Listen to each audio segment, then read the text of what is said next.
सभी प्रिय सिविल सेवक आकांक्षियों का मैं आज की गोट श्रृंखला में स्वागत करता हूं। साथियों, आज जो हम लोग का विषय है वो परीक्षा की दृष्टि से मुझे अत्यंत ही महत्वपूर्ण जान पड़ता है। आइए इसके महत्व को आप मेरे शब्दों से नहीं जान पाते हैं तो अपने परीक्षा में आए हुए पूर्व प्रश्नों से आप इसका आकलन कर सकते हैं। तो आइए आज देखते हैं हम लोग का विषय क्या है। तो आज हम लोग का विषय है इस वर्ष जून माह तक केंद्रीकृत लोक शिकायत निवारण एवं निगरानी प्रणाली centralised public grievances redress and monitoring system पर प्राप्त आवेदनों में से 97% का प्रभावी ढंग से निराकरण किया जा चुका है। और यह जो समाचार आया है यह छत्तीसगढ़ सरकार जनसंपर्क विभाग के तहत आया है। तो यह जो विषय आपने यह खबर पढ़ा, ये हेडलाइन आपने पढ़ा, हो सकता है आपको यह सामान्य बात लगे, लेकिन जब अगर आप पूर्व प्रश्न पत्रों को उठाकर देखेंगे तो आपको यह एहसास होगा कि हम लोग गलत दिशा में थे। तो आप ये देख रहे होंगे यह जो विषय है मुख्य परीक्षा के प्रश्न पत्र 3 से संबंधित है, जिसको जनरल स्टडीज 1 भी कहा जाता है। और जनरल स्टडीज 1 या पेपर 3 का जो भाग 2 है, और भाग 2 का विषय है संविधान एवं लोक प्रशासन। और इसके तहत जो विषय दिए गए हैं, तो जो विषय दिए गए हैं उनमें से प्रशासनिक सुधार, सुशासन और ई गवर्नेंस से संबंधित यह विषय है। और इससे जुड़े प्रश्न भी आपकी परीक्षा में आ चुके हैं। सीजीपीएससी 2019 में प्रश्न आया था लोक प्रशासन में नए आयाम क्या है। सीजीपीएससी 2019 में ही दूसरा प्रश्न आया था। देखिए यहाँ थोड़ा सा डबल हो गया है। ये दूसरा प्रश्न था ई गवर्नेंस को पूछा गया था। ई गवर्नेंस को पूछा गया था कि ई गवर्नेंस क्या होता है। इसी तरीके से सीजीपीएससी 2018 में पूछा गया था सुशासन का अर्थ बताइए। और सीजीपीएससी 2017 में एक बार फिर से पूछा गया था ई शासन का अर्थ स्पष्ट कीजिए। तो ये देखिए, ये इससे संबंधित आपके मुख्य परीक्षा में प्रश्न आ चुके हैं। तो अगर हम लोग इस विषय को समझ लेते हैं तो ये चारों प्रश्न बहुत ही आसानी और सरलता सहजता से हल हो जाएगी। आइए देखते हैं, यह प्रीलिम्स का प्रश्न भी तैयार किया गया है प्रारंभिक परीक्षा का। जैसे मैंने आप लोगों को पहले ही यह बताया था कि आज की गोट श्रृंखला का उद्देश्य मात्र तथ्यों का जंजाल फेंकना नहीं है। इसका उद्देश्य आपका एक क्षमता निर्माण करना है। हम लोग ऐसे पढ़ाई करें कि प्रारंभिक परीक्षा, मुख्य परीक्षा और साक्षात्कार तीनों ही पड़ाव की तैयारी समेकित रूप से हो। तो ये एक प्रश्न है, आप 2 मिनट वीडियो को पॉज करिए और इस प्रश्न को हल करने का प्रयास करिए। और अगर नहीं कर पाते हैं तो आगे का वीडियो पूरा देखिए। यह प्रश्न बहुत ही आसानी से आप हल कर पाएंगे। और हल भी कर लेते हैं तो पर भी आपको देखना चाहिए, क्योंकि बहुत सारे तथ्य आगे आपको दिखाई पड़ेंगे। तो चलिए शुरू करते हैं। और ये आप देख रहे हैं हेडलाइन क्या है, ऑनलाइन जन शिकायतों के निराकरण में छत्तीसगढ़ देश में अव्वल है। तो जो ऑनलाइन शिकायत आते हैं उसमें जो छत्तीसगढ़ है, जो एक नक्सल प्रभावित राज्य है, जहां कुपोषण की मात्रा बहुत ज्यादा है, आर्थिक सामाजिक मानक बहुत नीचे हैं, और अगर वह राज्य जन शिकायत निवारणों जो ऑनलाइन दाखिल किए जाते हैं अगर उसमें टॉप कर रहा है तो यह जरूर गौरव की बात है। आगे देखते हैं, भारत सरकार के प्रशासनिक सुधार और लोक शिकायत विभाग ने की सराहना। और जो भारत सरकार है उसका जो department of administrative reform and public grievances है उसने भी छत्तीसगढ़ सरकार की सराहना की है। केंद्र सरकार के लोक शिकायत पोर्टल में दर्ज 97% आवेदनों का हुआ निराकरण। 97% उत्पादकता है साथियों, ये एक बहुत बड़ी उपलब्धि है। आइए आइए और आगे देखते हैं। यहाँ पर ऑनलाइन जन शिकायतों के निराकरण में पूरे देश भर में छत्तीसगढ़ ने बेहतर प्रदर्शन करते हुए अव्वल स्थान पर अपनी पहुंच बनाई है। तो यह प्रारंभिक परीक्षा की दृष्टि से बहुत ही महत्वपूर्ण है। प्रारंभिक परीक्षा की दृष्टि से यह वाला तथ्य विशेष रूप से जो इस वर्ष की जो परीक्षा होगी, आप जानते हैं 2021 या 22 जो भी जो तारीख आता है, एक साल पूर्व चलता है, वो भारत सरकार के प्रशासनिक सुधार एवं 2022 होगा। इसको अगर हम लोग मिटा दें तो बेहतर ही होगा, नहीं तो आप शंका में रहेंगे। इसको मिटा देते हैं, इसको भी, और यहाँ हम लोग 2 लिख देते हैं। 2022 का होगा, उसके लिए बहुत महत्वपूर्ण है। भारत सरकार के प्रशासनिक सुधार एवं लोक शिकायत विभाग की बैठक में छत्तीसगढ़ की इस उपलब्धि की सराहना की गई। तो जब छत्तीसगढ़ जब बैठक हुई थी किसकी, तो department of administrative reform and public grievances, जिसको हिंदी में प्रशासनिक सुधार एवं लोक शिकायत विभाग के नाम से भी जाना जाता है, तो उसने छत्तीसगढ़ सरकार की सराहना की है। तो थोड़ा इसको समझते हैं, इन 3 बिंदुओं को हम लोग। तो इन 3 बिंदुओं को देखेंगे तो भारत सरकार ने एक पोर्टल बनाया है, और उस पोर्टल की वेबसाइट अगर आप डालेंगे पीजी पोर्टल, तो आपको मिलेगा। इस पोर्टल का जो पूरा नाम है वह है centralised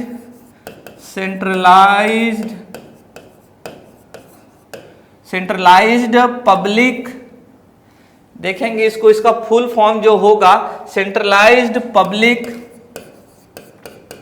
grievances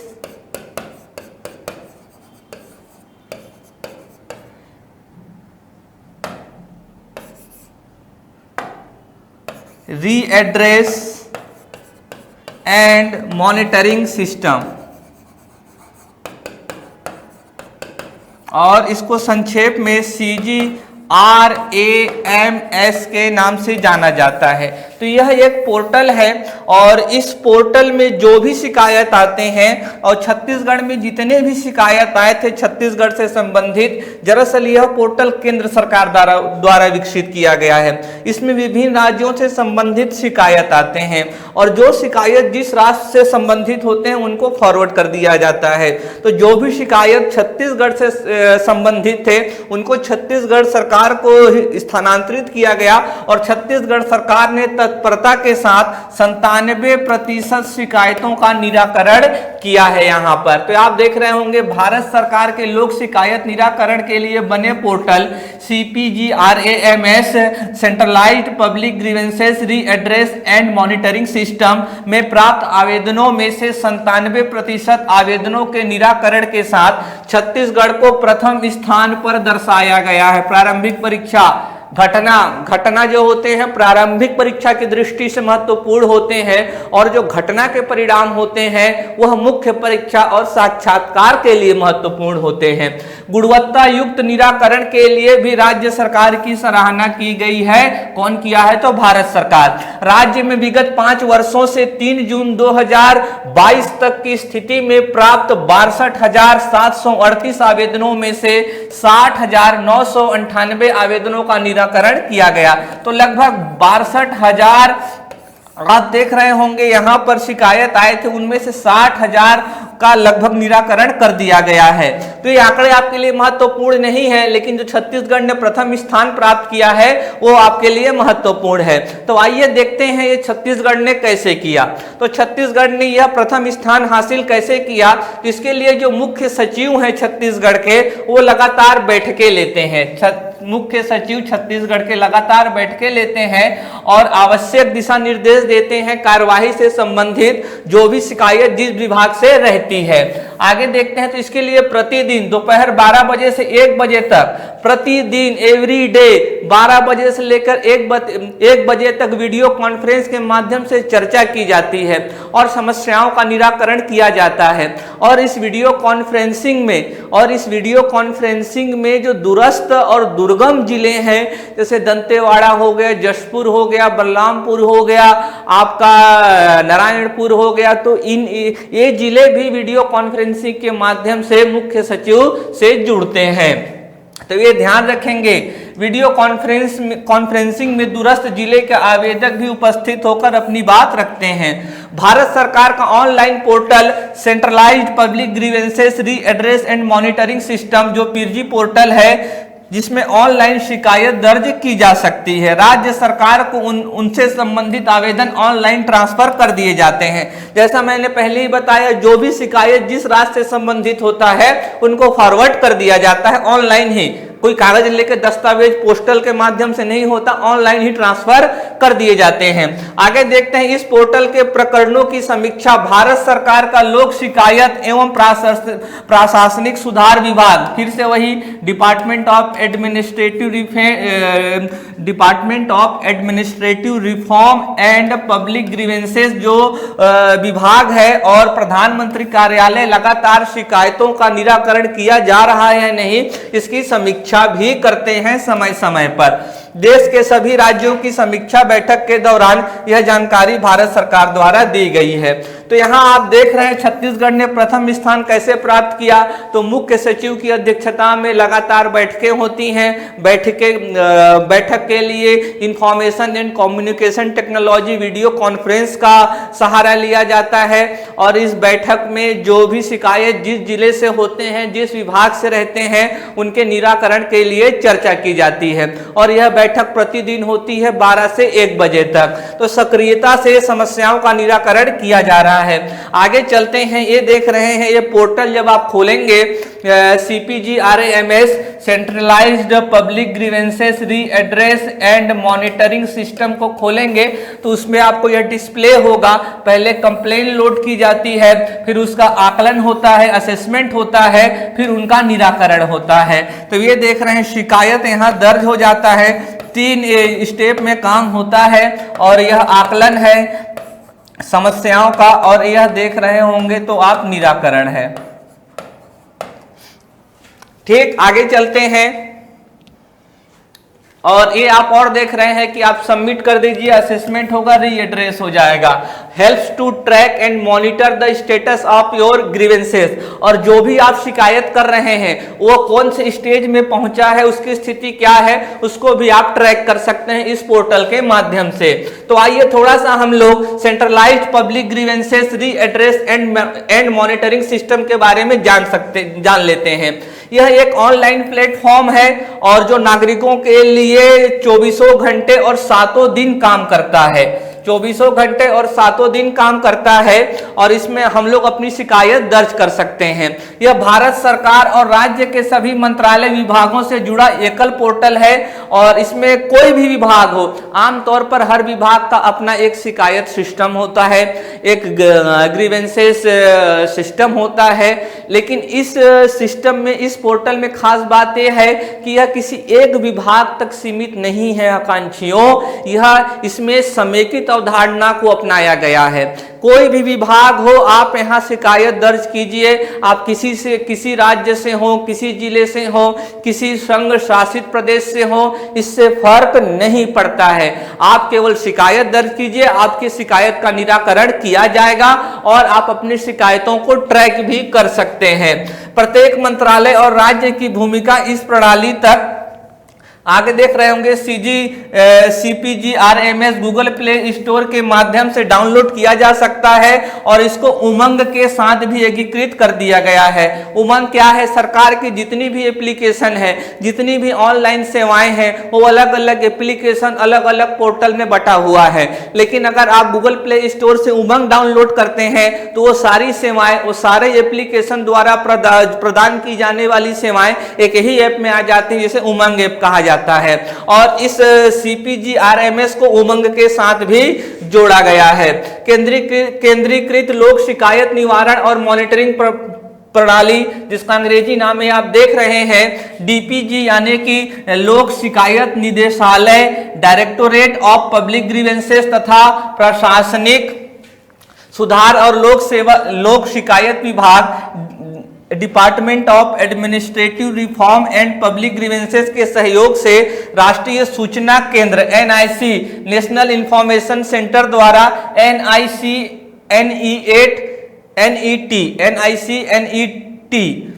national information centre network, इसका मतलब है नेशनल इंफॉर्मेशन सेंटर नेटवर्क। इसके बारे में भी हम लोग आगे जानकारी प्राप्त करेंगे। CPGRMS वेब प्रौद्योगिकी आधारित प्लेटफॉर्म है जिसका प्रमुख उद्देश्य पीड़ित नागरिकों को कहीं से भी, चाहे आप कहीं भी हो, चाहे आप कश्मीर में हो, चाहे आप कन्याकुमारी में हो, चाहे आप द्वारका में हो, चाहे आप कामाख्या में हो, कहीं से भी और कभी भी, चाहे दिन हो, चाहे रात हो, चाहे सो रहे हो, चाहे जग रहे हो, कहीं से भी और कभी भी शिकायतें दर्ज कराने, मंत्रालय, विभागों, संगठनों को इनकी जांच करने, शीघ्र निवारण हेतु कार्यवाही करने तथा इन शिकायतों का अनुकूल निवारण करवाने में सक्षम बनाना है। इस पोर्टल पर प्रणाली जनित विशिष्ट पंजीकरण संख्या के जरिए शिकायतों की निगरानी करना सरल और सुविधाजनक भी है। इसके लिए एक रजिस्ट्रेशन नंबर भी जारी किया जाता है। आपको आप जो भी शिकायत दर्ज करेंगे उस शिकायत के लिए आपको एक नंबर प्राप्त होगा और उस नंबर के जरिए उसको आप ट्रैक कर सकते हैं और वही नंबर ही इस पूरे सिस्टम को आसान बनाता है। जैसे आप कोई चीज पोस्ट करते हैं तो पोस्ट में आपको एक नंबर मिलता है, तो जैसे अगर आप आधार का नंबर हो गया है, ये जो रजिस्ट्रेशन नंबर है एक आधुनिक अवधारणा है और उस नंबर के जरिए हम लोग किसी भी चीज को आसानी से समेकित या हल कर सकते हैं। आप कहीं भी जाइए, जो भी ऑनलाइन सिस्टम होता है वहां पर एक कोड या एक नंबर दिया जाता है और उसी नंबर के जरिए उसी नंबर के अंदर किसी व्यक्ति के या शिकायत या किसी जानकारी को डाल दिया जाता है। जैसे ही आप वो नंबर डालेंगे आपके संदर्भ में जो भी जानकारी हो सामने आ जाएगी, क्योंकि अभी अगर मेरे से संबंधित सारी जानकारी को इकट्ठा करना हो तो बहुत बड़ा लिस्ट बनेगा, लेकिन अगर एक नंबर बना के मेरी सारी जानकारी उसमें डाल दिया गया तो बस वो नंबर डाला जाएगा और मेरी सारी जानकारी सामने आ जाएगी। तो वैसी ही व्यवस्था इसमें की गई है। आगे चलते हैं, ये आप देख रहे हैं तो ये जो सिटीजन है अपनी शिकायत यहां तक लेके आएंगे और सरकार यहां तक पहुंच जाएगी। दरअसल साथियों, प्रधानमंत्री नरेंद्र मोदी जी बात करते हैं न्यूनतम सरकार और अधिकतम प्रशासन की, मिनिमम गवर्नमेंट और मैक्सिमम गवर्नेंस।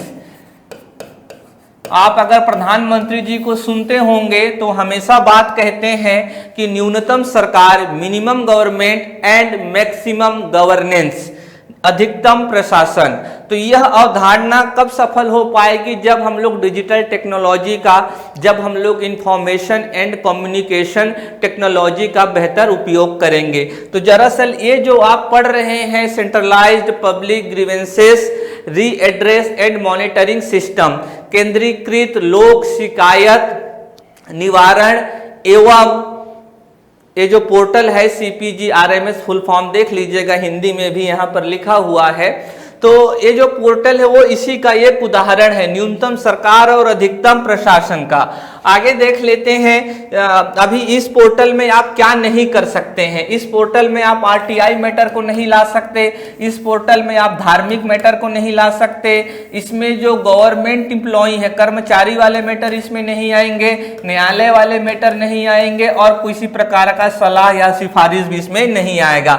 न्यायाधीन मामले अथवा ऐसे मामले जो किसी न्यायालय के अधीन निर्णय से संबंधित हों, व्यक्तिगत और पारिवारिक विवाद, RTI के मामले, अन्य शिकायत जिससे देश की क्षेत्रीय अखंडता अथवा अन्य राष्ट्रों के साथ मैत्रीपूर्ण संबंध प्रभावित होते हैं, ऐसे मामले भी इसमें नहीं आएंगे। और जो CPGRAMS है, centralised public grievances redress and monitoring system, केंद्रीकृत जन शिकायत निवारण एवं निगरानी प्रणाली जो है वह केंद्र सरकार द्वारा डेवलप किया गया है।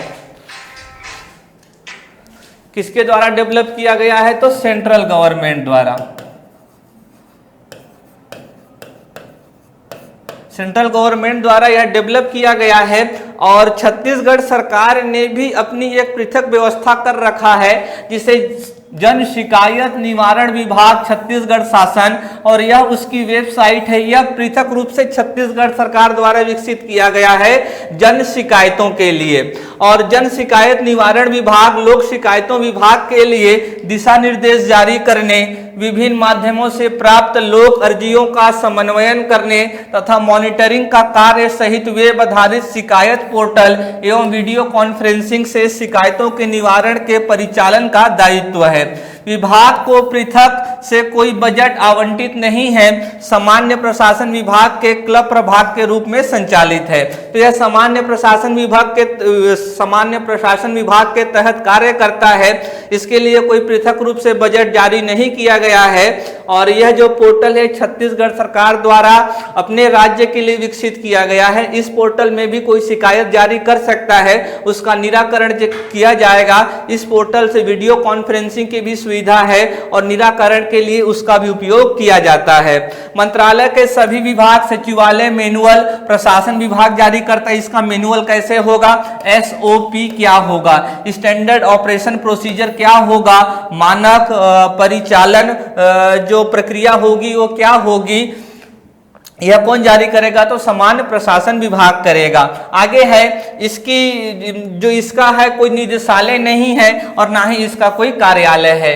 तो ये भी आप ध्यान रखेंगे। जन शिकायत निवारण विभाग या जन शिकायत जो पोर्टल है छत्तीसगढ़ का, ये भी किसका उदाहरण है, तो minimum government maximum governance. Minimum government maximum governance का मतलब होता है उतने ही लोगों में जनता को अधिक से अधिक मात्रा में प्रशासनिक सुविधाएं उपलब्ध कराना। अगर आप कर्मचारियों की, सार्वजनिक अधिकारियों की संख्या बढ़ाएंगे तो सुविधाएं भी बढ़ेंगी, लेकिन उतने ही लोगों में जितना पहले दिया जा रहा था प्रशासनिक सेवाएं, अगर उससे अधिक दी जाती हैं तो वह उदाहरण है किसका, मिनिमम गवर्नमेंट का और मैक्सिमम गवर्नेंस का। ये देख रहे हैं जन चौपाल भी है, जन चौपाल भी आयोजित किया जाता है, लेकिन और इसके लिए भी एक अलग से पोर्टल बनाया गया है। ये लोग देख रहे हैं इकट्ठे होते हैं। अभी यह जो जन चौपाल है यह हर बुधवार को मुख्यमंत्री आवास में आयोजित किया जाता है और इस दौरान भी जन शिकायतें सुनी जाती हैं और जन शिकायतों का पंजीकरण जन चौपाल में किया जाता है और इसमें भी एक रजिस्ट्रेशन नंबर मिलता है और उसके जरिए हम लोग शिकायत को ट्रैक कर सकते हैं। जन चौपाल कार्यक्रम में राज्य के नागरिक हर बुधवार को मुख्यमंत्री आवास पर आते हैं। माननीय मुख्यमंत्री जनता से मिलते हैं और जनता अपनी शिकायतें उनके सामने रखती हैं। जन चौपाल की पूरी प्रक्रिया को इन शिकायतों के प्रभावी निगरानी और निवारण के लिए कंप्यूटरीकृत किया जाता है। ये रजिस्ट्रेशन नंबर की बात कर रहे हैं, वही कंप्यूटरीकृत है। जन चौपाल कार्यक्रम भी समय समय पर जिलों में जनता के लिए आयोजित किया जाता है। तो यह जिला स्तर पर भी आयोजित किया जाता है, ये भी आप ध्यान में रखेंगे। आगे चलते हैं और ये आप देख रहे हैं NIC नेट। NIC नेट का पूरा मतलब क्या है, नेशनल इंफॉर्मेशन सेंटर नेटवर्क, यही NIC और नेट का पूर्ण रूप है। NIC ये जो नेट है ये सैटेलाइट बेस्ड एक वेब पोर्टल है और यह एक वाइड एरिया नेटवर्क का उदाहरण है। इसमें भारत के सभी जगहों को सैटेलाइट के जरिए जोड़ दिया गया है। इसमें वीडियो कॉन्फ्रेंसिंग भी कर सकते हैं, आंकड़ों का स्थानांतरण भी हो सकता है। तो आपसे कभी भी NIC नेट के बारे में पूछा जा सकता है। NIC नेट केंद्र सरकार, राज्य सरकार एवं संघ शासित प्रदेश एवं जिला प्रशासन के सभी मंत्रालय विभागों का संस्थागत जुड़ाव है। इस NIC नेट के माध्यम से हर राज्य के सभी विभाग, केंद्र राज्य के सभी विभाग, संघ शासित प्रदेश के सभी विभाग और मंत्रालय इसमें आकर जुड़ जाते हैं। NIC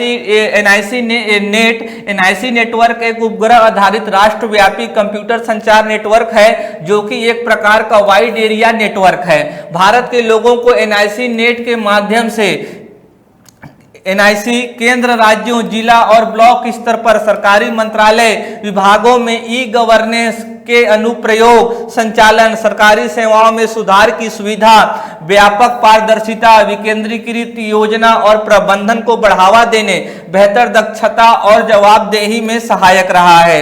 वीडियो कॉन्फ्रेंसिंग नेटवर्क के पुनर्गठन ने देरी को कम करने और बड़े पैमाने पर महत्वपूर्ण वीडियो कॉन्फ्रेंसिंग जैसे कि माननीय प्रधानमंत्री की प्रगति जानते हैं, इसमें जो प्रगति एक प्रगति पोर्टल है और एक सिस्टम है जिसको डेवलप किया है एनआईसी ने। और इसमें क्या होता है कि प्रधानमंत्री जी सभी राज्यों के मुख्य सचिवों से जमीनी स्तर पर किए जा रहे सरकारी कार्यों का जायजा लेते हैं। प्रगति माननीय वित्त मंत्री द्वारा जीएसटी परिषद की बैठकों को संभालने में सक्षम बनाता है। तो एनआईसी नेट आपसे कभी भी परीक्षा में पूछा जा सकता है। ये एनआईसी नेट के बारे में है, national long distance high speed जो होता है डेटा प्रोवाइड करता है, डेटा सर्किट है। और ये वीसेट सैटेलाइट बेस्ड है। आगे आप देखेंगे कनेक्टिविटी देता है जिससे हम लोग का जो नेट है और जो जिले हैं विभाग हैं आपस में जुड़ जाते हैं। Connect national data centre on high speed, जितने भी डेटा सेंटर है उसको आपस में जोड़ दिया गया है। Secure access through VPN and secure WiFi service, ये भी जो पूरा सिस्टम है सिक्योर है। आप जानते हैं कि डिजिटल जो प्रौद्योगिकी है चीजों को आसान बना रही है, सहज बना रही है, लेकिन इसके साथ कई चुनौतियां हैं हैकिंग की, इन पे भी हमले होते हैं, तो इसका सुरक्षित होना भी जरूरी है। तो यह एक सुरक्षित सिस्टम है। तो आइए प्रश्न को देख लेते हैं। इतना जान लेने के बाद प्रश्न आसानी से हल हो जाएगा हमारा। मेंस वाले प्रश्न को लिखना आपका काम है। लोक प्रशासन में नए आयाम क्या है? ई गवर्नेंस है। आप उदाहरण दे सकते हैं CPGRAMS का, जन शिकायत पोर्टल का, जन चौपाल का। और आगे देख रहे होंगे ई गवर्नेंस के बारे में, जब ई गवर्नेंस के बारे में भी लिखेंगे तब आप मिनिमम गवर्नमेंट मैक्सिमम गवर्नेंस की अवधारणा को प्रस्तुत कर सकते हैं। और उसके लिए भी CPGRAMS, जन शिकायत पोर्टल और जन चौपाल का प्रयोग कर सकते हैं, जन चौपाल का।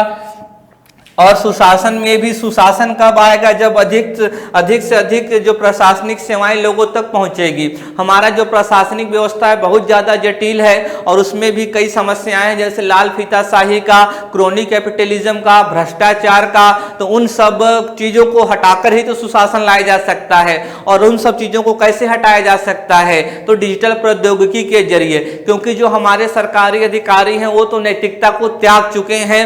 सरकार कब से प्रयास कर रही है भ्रष्टाचार के रोकथाम के लिए, कई कानून भी बनाए गए, सूचना अधिकार अधिनियम लाया गया, लोकपाल अधिनियम लाया गया, लेकिन ये भ्रष्टाचार नामक चीज रुकने का नाम नहीं ले रही है। अगर इसको कोई हटा सकता है, अगर भारत को इससे मुक्त होना है, अगर प्रशासन को भ्रष्टाचार से मुक्त करना है, तो डिजिटल प्रौद्योगिकी का प्रयोग ही एक माध्यम मुझे जान पड़ता है। आगे देखेंगे ई शासन का अर्थ स्पष्ट कीजिए। इसमें भी आप उदाहरण दे सकते हैं CPGRAMS का। आगे चलते हैं, प्रीलिम्स के प्रश्न को देख लेते हैं। लोक शिकायत निराकरण के लिए बने पोर्टल CPGRAMS में प्राप्त आवेदनों में से 97% आवेदनों के निराकरण के साथ छत्तीसगढ़ प्रथम स्थान पर दर्शाया गया है। यह सही कथन है, हम लोगों ने पढ़ा है अभी।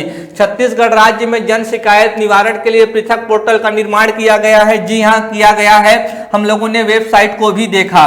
जन चौपाल जिला स्तर पर कलेक्टर के तत्वाधान में आयोजित किया जाता है। हाँ, एक तो जन चौपाल होता है, वो राज्य स्तर पर मुख्यमंत्री निवास में हर बुधवार को आयोजित किया जाता है।